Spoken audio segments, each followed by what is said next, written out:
सूर्य की स्टडी करने गए अंतरिक्ष यान आदित्य L1 मिशन ने आज एक अच्छी खबर दी। आदित्य ने आज पृथ्वी के ऑर्बिट से दूसरी कामयाबी हासिल कर ली। आज वो पृथ्वी की दूसरी कक्षा में पहुंच गया, लेकिन उससे ठीक पहले चंद्रमा से भी एक बड़ा अपडेट आया।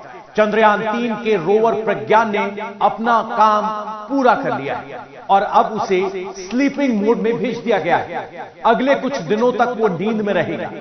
चंद्रमा में रात होने वाली, अंधेरा छाने वाला है, टेम्परेचर -238 डिग्री तक गिरने वाला है।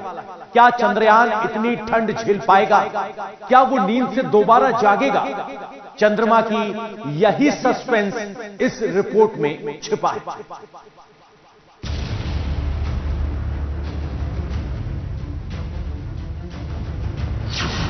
चंद्रयान 3 स्लीपिंग मोड में जा चुका है, लेकिन सूर्य मिशन पूरी तरह एक्टिव है। चंद्रयान 3 के पास अंधेरा छाने वाला है, लेकिन आदित्य L1 रोशनी की तरफ लगातार बढ़ रहा है। पिछले 24 घंटे में अंतरिक्ष से 2 बड़े अपडेट आए। पहला अपडेट चंद्रयान 3 के रोवर प्रज्ञान ने भेजा। प्रज्ञान अपना काम पूरा करके नींद में चला गया। दूसरा अपडेट आदित्य L1 मिशन से आया, जो पृथ्वी की कक्षा में सफलतापूर्वक स्थापित हो गया और 16 दिन बाद वो सूर्य की तरफ सफर पर आगे बढ़ेगा। आदित्य L1 मिशन को तो अभी 15 लाख किलोमीटर की दूरी तय करनी है और इसमें करीब 4 महीने का वक्त लगेगा। उसके बाद ये मिशन अपना असली काम शुरू करेगा। लेकिन आप में से कई लोग सोच रहे होंगे कि चंद्रयान 3 ने पिछले 12 दिनों में क्या किया और क्या चांद पर अंधेरा छा जाने के बाद चंद्रयान 3 का खेल खत्म हो जाएगा? इस वक्त सबसे बड़ा सस्पेंस यही है। देखिए, उसके जो भी मिशन ऑब्जेक्टिव्स थे वो उसने सारे कर लिए हैं। तो इसरो ने अभी जो ट्वीट किया था उससे बताया था कि जो भी एक्सपेक्टेड था वो सारे मिशन ऑब्जेक्टिव्स जो प्रज्ञान और विक्रम के एक्सपेक्टेड थे वो हो चुके हैं। अब उसको स्लीप मोड में रख दिया है, क्योंकि अब वहां पर शाम हो जाएगी और जब सूरज ढल जाएगा तो सोलर पैनल तो पावर जनरेट करेंगे नहीं, तो अब उसको स्लीप मोड में डाल दिया है। अब 22 सितंबर को वापस वहां पर सूरज आएगा।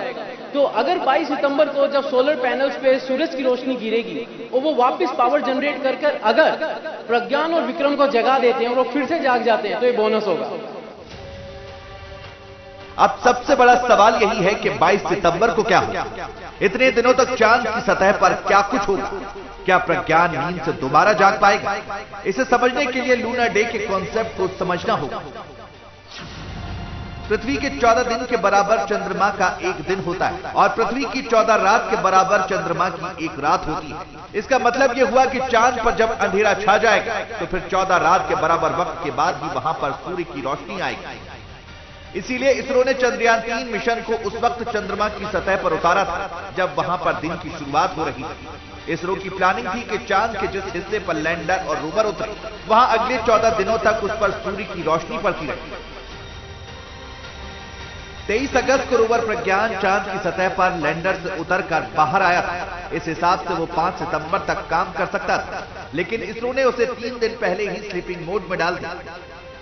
स्लीपिंग मोड में डालने से पहले रोवर प्रज्ञान की बैटरी फुल चार्ज कर दी गई ताकि वो पूरी तरह से डेड ना 14 दिन तक इंतजार कर सके और चांद पर जब दोबारा दिन होने के बाद अगर प्रज्ञान को ऑन किया जाए तो उसका सिस्टम काम कर सके। ऐसा है कि इसरो की साइड से ये कुछ ऐसी हिंट्स आए हैं कि वो भी एक्सपेक्ट कर रहे हैं कि कुछ चांसेस हैं, क्योंकि उन्होंने जो ग्राउंड टेस्ट किए थे उनमें उसको लगा था कि हो सकता है कि शायद हम वापस जाग सकें, लेकिन फिर भी इसरो ने कोई कमिटमेंट नहीं किया। अभी तक जो उसका काम था चंद्रयान का वो कंप्लीट हो चुका है। जो भी हाँ जी, उसके ऊपर जितने भी पेलोड्स थे उन सारे पेलोड्स ने जो भी उनको डेटा लेना था, एक्सपेरिमेंट करने थे, वो सब करे हैं और सारा डेटा वापस उन्हें धरती पर भेज दिया है। सब कुछ एक्सपेरिमेंट्स उन्होंने कर दिए जितने उनको करने थे। तो अगर वापस वो जागता है 22 सितंबर के बाद तो वो वापस उन्हीं एक्सपेरिमेंट्स को वापस कर पाएगा। इसरो को उम्मीद है कि सूरज की रोशनी मिलने पर रोवर प्रज्ञान फिर से एक्टिव हो जाएगा, लेकिन 22 सितंबर के बाद क्या होगा इसे लेकर अभी पक्का कुछ नहीं कहा जा सकता। साइंटिस्ट इसे लेकर कंफर्म नहीं। इसके पीछे एक बड़ी वजह चंद्रमा का तापमान भी। चंद्रमा के जिस साउथ पोल पर लैंडर और विक्रम मौजूद है वहां रात के वक्त टेम्परेचर -238 डिग्री सेल्सियस तक गिर जाता है। इतनी ठंड झेल पाना लैंडर और रोवर में लगे इलेक्ट्रॉनिक सिस्टम के लिए मुश्किल भी हो सकता है।